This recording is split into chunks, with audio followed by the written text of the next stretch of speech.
Welcome back to Scott and Tracey's Home Cookin'. This is season 1, episode 1. We had fun doing the pilot episode in December over Christmas. That was a lot of fun, got some good reactions. So today, Tracey is cooking a chili. This is sort of our, as you can see with the Seahawk gear, our ode to football. Unfortunately, the Hawks didn't make the playoffs, but we do support them, love them, and we know next year they're gonna maybe go all the way. I think I'm gonna predict it now. It could happen. It can happen. So we're gonna create something that's great for football, for watching in the playoffs, or for the Super Bowl coming up. What did you bring for drinks? Oh, we're gonna do a black and tan and a Presbyterian as your complement, or what do you call it, your pairing to the chili. Hopefully that'll work Is out the really Presbyterian well. one where you feel like you can pray it's that... not a religious thing. Pray well, for it could forgiveness. be a religious Pray for thing. forgiveness for all the drinking you're doing. Yeah. Well, it could be a religious thing if you drink enough. Oh yeah, amen. Yeah. This recipe actually is not my recipe. It is my other half's recipe. He has been making it for years. It came out of a Hagen's cookbook up in Bellingham. Oh really? Years ago, and he's modified it to his liking, and which is hot, so spicy. But we're gonna play it down a little bit today, and then I'll give you some variations of how you can bulk it up and still actually get a really, good dish, especially if you want to serve it like at a Super Bowl party or something. The recipe should easily make 1 cup servings. I'm gonna guess it's got to be at least about 12 1-cup servings out of this, if not more like 18. And this is actually a smaller crock pot. This is a normal sized crock pot for most people, so it's just they've changed the shape of it over the years. Good. So this is probably an 8-quart. So size doesn't matter, actually is 6 what you're to 8. saying. Size always matters. Okay, well, just checking. Yeah, when it comes to cooking, size matters. Well, I think size matters also in drinks. So why don't we start, because obviously you can't cook without a cocktail. Well, I've already started about you, but well, yeah, we both did a little bit, but so let's try a black and tan. Now I have not made a black and tan since the Red Robin days. So this is a local beer, isn't it, Scott? Yeah. So what we're doing, with the exception of the Guinness, we have a hard time finding a local brewery that does a stout. I know they're out there. We just had a hard time finding one. Maybe it's just because of the supply issues and coming over the mountain with all the snow that maybe they're not all... Or maybe they know that this is actually the only true stout. Well, Guinness is king when it comes to this stuff. Right. But we also tried it with a porter, which is actually pretty good. I liked it with a porter.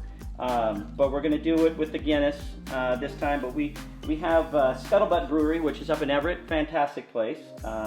Went there for dinner. It's pretty good. Yeah, good food. Yeah, good food. And big open atmosphere. Beers are good. So a black and tan is traditionally going to be with your pale ale and your stout. And so how this one works is you're going to pour the pale ale first. So you want to have a fairly good foam on it, so you do want to, pour it a little quicker. You're giving a head. Yep, got to have a good head. I mean, we're not going to go there though, Tracey. That's good. That's at least 6 ounces. So you get that a little over half is the suggestion. And then of course you're going to have your Guinness, which has got nitrogen, I believe it is, in there. So you got to be careful. You want to make sure that you use like a soup spoon. They also do sell black and tan, or I think it's for Guinness, a larger spoon that's specifically made for it. It actually has kind of a fatter neckline and a bigger spoon, because you want to be able to have the Guinness slowly, very slowly, like ribbon off of it. Yeah, ribbon off of it, if I can get it to pour. Whoa, that's not slow. Well, it's hard when there's that nitro ball in there. Yeah. So as you pour, I'm hoping I'm not getting all of it on the countertop. No, so far so good. Then you're going to get that layer that kind of makes it cool, and obviously then you know why they call it a black and tan, because you got the 2 colors. So no, that's pretty. Then you've got that looked nice. Yourself a nice black and tan. That's for you, Tracey. Now I actually poured one earlier and kind of started ahead. So cheers to you. Thanks everyone for watching, and let's get cooking. Okay. First thing you're going to do is brown your pork. So this is ground pork. Spicy Italian is what we use. You can obviously, if you're not into the heat, you can dig it down and go to a mild to just a plain old sausage pork. So 2 pounds of that. A variation of that could be a turkey and a pork, 1 pound of each. So over here, I've already got it prepped. It's already almost done browning. Smells delicious.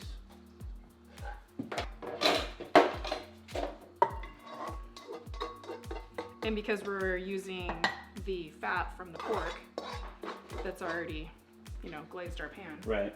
Then we have a pound of steak. Okay. And you're gonna cube this up. I do about 1/2 inch cubes. Yep, you're gonna turn that up. So here's your steak. Do a lean one. You don't need fat like a chuck roast or anything like that. Just a nice lean steak. And you're just gonna sear the steak on this. You don't have to cook it through. Keep it medium rare because it's going to continue to cook while it's in the crock pot. And it will, by the amount of time that it's in the crock pot, it's gonna Cook literally be like so tender. Nice. And so when you're doing the ground pork, do it on a medium to medium low, just slow and easy. But when you do steak, you want to sear it, so high heat's great. I'm gonna go over and put this one in. All right. Okay, and then we're done with that.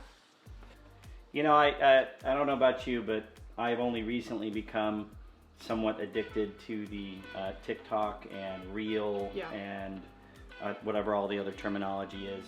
Social media. I can kind of see why the kids get sucked in because you start flipping through these videos and next thing you know, 45 minutes have gone by and you're like, what did I do with my life? So don't get sucked in because but I did learn something, I do have to admit, that I have been opening cans my whole life like this, right?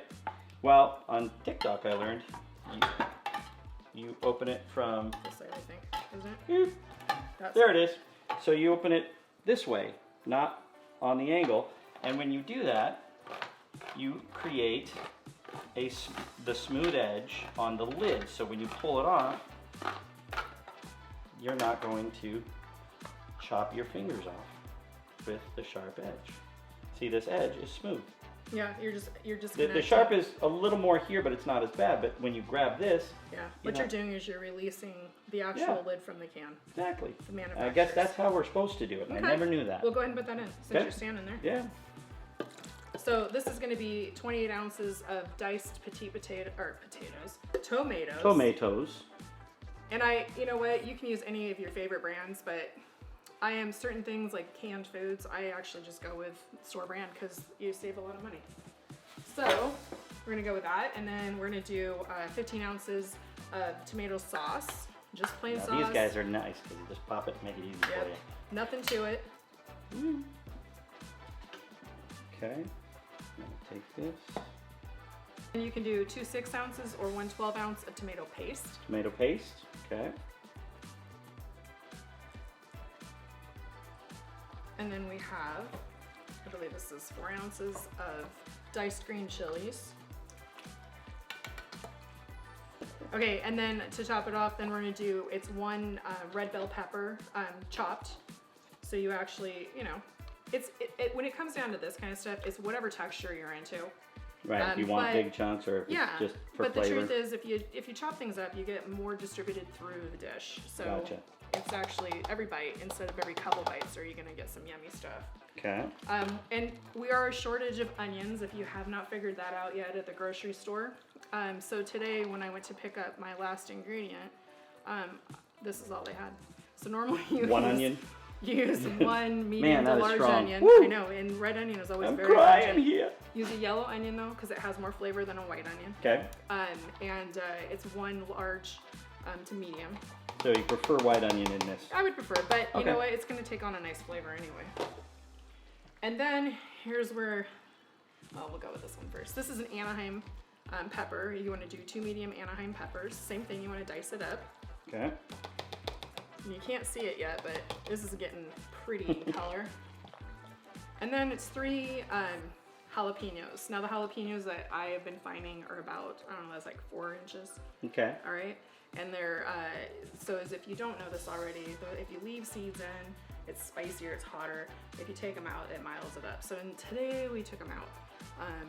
Thank you. Yeah. However, the ground pork was hot. So it'll balance out, hopefully. Gotcha. And you know what? It usually isn't hot the first day. It's the second day that it's usually hotter. So the spices then are 1 packet of au juice. Au jus? Mm-hmm. Oh, that's interesting. Au jus and so chili. too. First time I saw it. That's creative. Gives it that beefy, extra beefy broth, I'm assuming. And then 2 tablespoons of brown sugar. Well, I'll tell you, this is a part in which will be another episode, is my spaghetti sauce recipe. You put a little sugar in it? Oh, there's a little brown sugar in it. Yeah, because it helps reduce that, that bite and makes the tomato a nice... I make a, did you try my jam? Yes, delicious jam. I make a tomato jam, and it has brown sugar in it. And I think the brown sugar is what mellows it and really brings the tomato jam together. We'll continue. So we're gonna do 2 teaspoons of curry. 1, 2. And then you're gonna do 2 tablespoons of cumin. And then chili powder. This is just plain chili powder. It's not spicy or smoked or anything like that. But I suppose, if you do a chipotle, if you really like heat. Yeah. Well, you can heat up all of this stuff, right? Chipotle makes it kind of smoky. Fair enough. See, I'm like I like spice, but I like spices that add flavor, not heat. Yeah, you're not talking heat. That makes my lips go numb and I can't taste anything. Well, I'll tell you what, these combos are good. They're traditional, but the curry was the one that surprised me. Curry and au jus. I would have never thought of that in chili. Right. We're gonna add 3 15-ounce cans of kidney beans. Any type of bean you're into, but at my household is a kidney bean.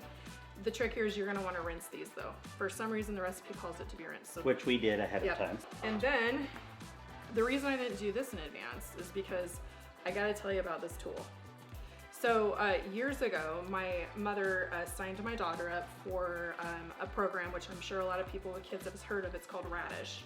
And it is a cooking, a company that helps children learn how to cook.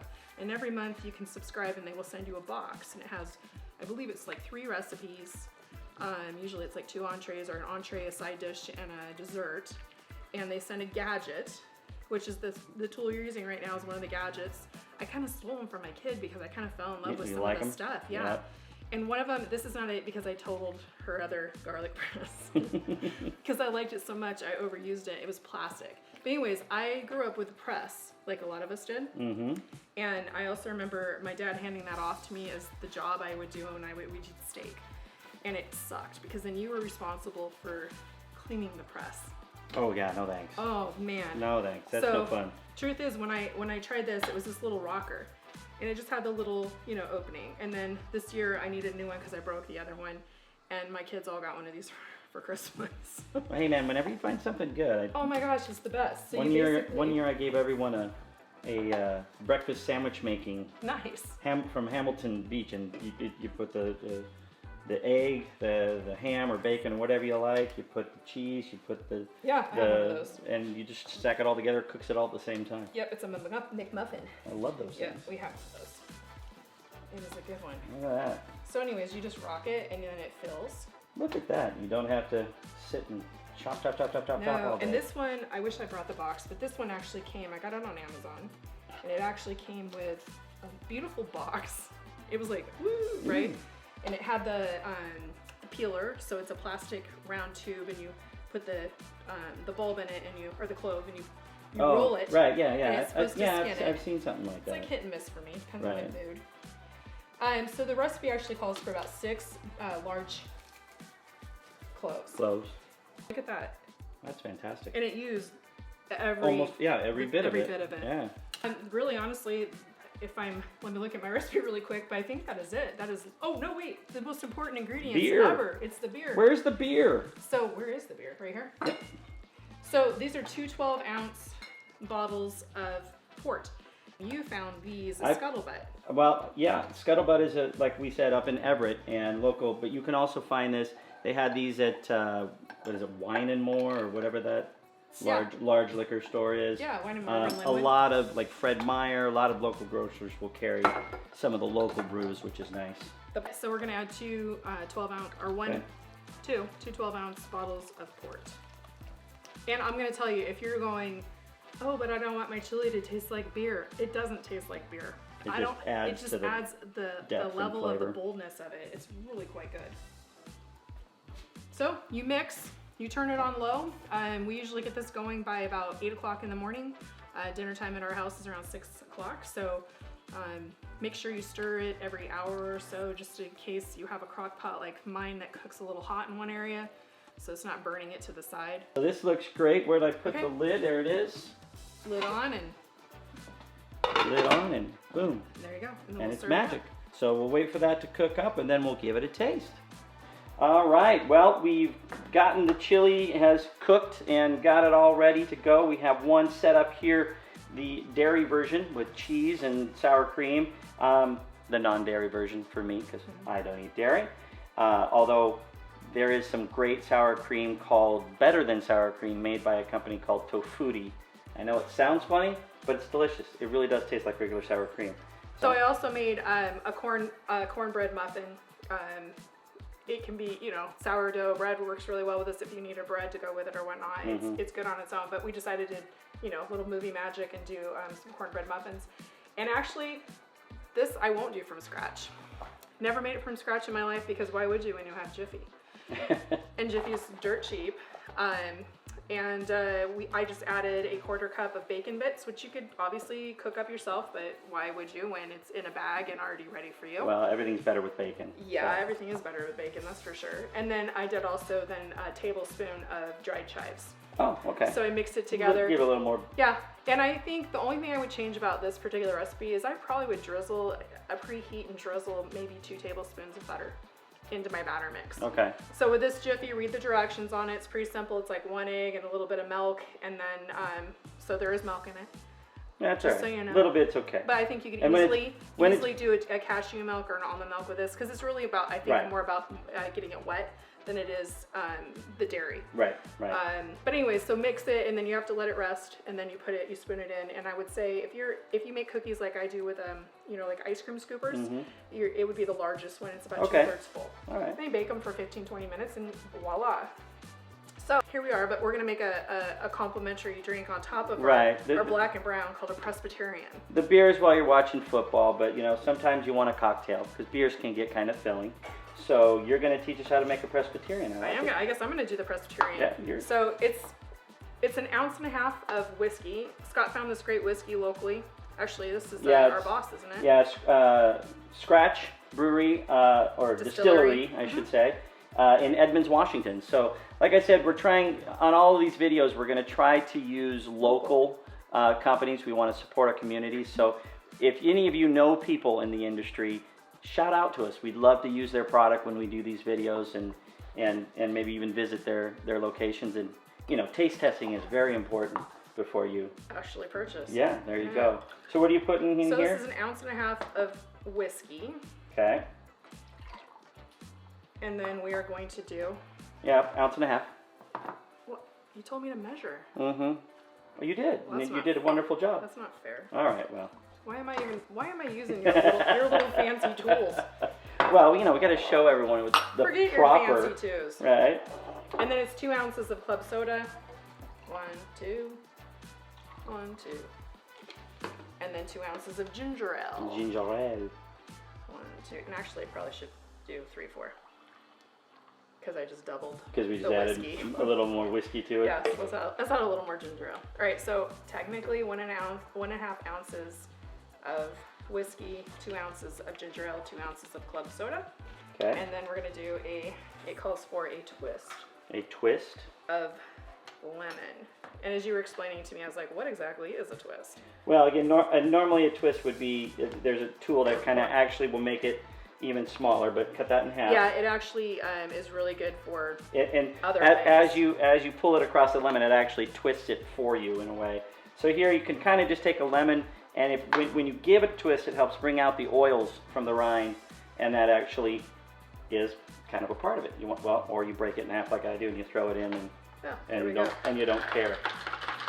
A little stir up in this case. Oh, it smells so good. My favorite citruses. Yeah. Okay. All right, so this is a Presbyterian. Does this get us closer to God? It probably will. All right. Cheers. All right, ready? That's good. It's just light and refreshing. It doesn't. You going more ginger ale? I'm just thinking it needs more whiskey, but other than that. Okay. Yeah, no, it's not bad. This is definitely light. Yeah. So this is more kind of a refreshing. I almost actually see this more during the summer, but this It actually is suggesting, as I researched this particular cocktail, because I was trying to find something that would really pair nicely.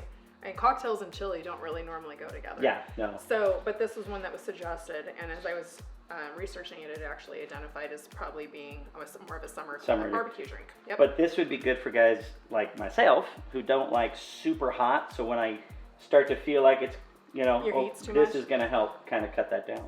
All right, here we go. Let's see how this tastes. I'm going to watch you know, first. I'm just going to lift it up. But you know what I want?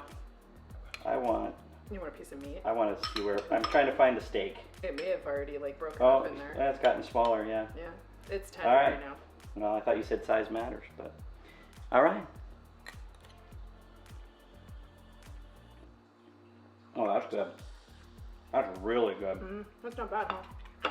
The heat for me kind of hits in the back of the throat, which is good. That's where, to me, that's where the heat's supposed to hit. Yeah. It's not like burning up Your my gums. lips. But it is spicy for my level. That would, to me, this is about as hot as I would go. Otherwise, I wouldn't enjoy the flavor. Anyway, so there you go. There's our Super Bowl chili and muffins, cocktails included, and I mean, it doesn't black get any and easier tan. than that. Yeah. So we want to talk a little bit about selling your home, getting it ready to list and go onto the market. This is the time of year, I would say, I don't know if you agree, absolutely. that you want to get prepared. You want to figure out what it is you need to do to properly present your home. If you need to get the carpets cleaned, if you need to maybe add some paint or different things within the house that need to get it ready. Repairs, things like that. Right. Yeah. Or because, the optimal condition for getting the most money. Yep, because the worst thing ever is to say, okay, we're going to list the house, and then suddenly you have 2 weeks to get it on market. And the little Instead panic. of the time you want. And so better to get in advance, meet with us. We'll show you, walk through the house, decide what really needs to be done, what your budget will allow you to do, and then and one of the important things there is we're going to help you not spend more money. Yeah. So sometimes we'll come in and you'll think, oh, I got to paint the interior, and we're going to say no, because it actually looks pretty good, and it's not going to make you more money. Right. Or we will say, yes, you need to paint because it will actually make you more than it costs. Yeah. So we have these great guides, these selling guides that Windermere puts together, and they have different ideas, different checklists of things that you should look for. It also gives the closing steps, tells you a little bit about the transaction. So this is something that we can get to you. And if you'd like it, you can just either in the comments, give us a shout or give us a call. All of our information is on our YouTube channel. Or email us, text us, little smoke signals, whatever it needs to be. And we can get this to you. But best yet, give us a call if you're thinking about selling in the next several months, next couple of months. Call us in. We're happy to come over, take a peek at what you have, and walk you through the process. And there's really no obligation Absolutely there. not. So don't feel like you're wasting our time if you end up not putting it on the market or you decide to wait till summer or fall or next year. Better to be ready. We'd love to be able to come by and just kind of check out and talk to you about it. So, anything else? That's it on that one, I guess. All right. Well, next time we'll talk a little bit about the buying side. And I think we'll get a little more in depth on that one because that one is there's a little bit more to it, and with the market the way it is right now with the lack of inventory, there's a lot more to it. There's a lot more to discuss, so we'll give you some hints there and kind of go from there. But we look forward to seeing you again. We appreciate you taking the time to watch this. Please make sure to subscribe, hit the little bell, share, heart, whatever, all the stuff you're supposed to do that I don't even really know yet. So do all that. We'd love to have you come back and join us again on the next episode of Scott and Tracey's Home Cooking. Thanks for coming.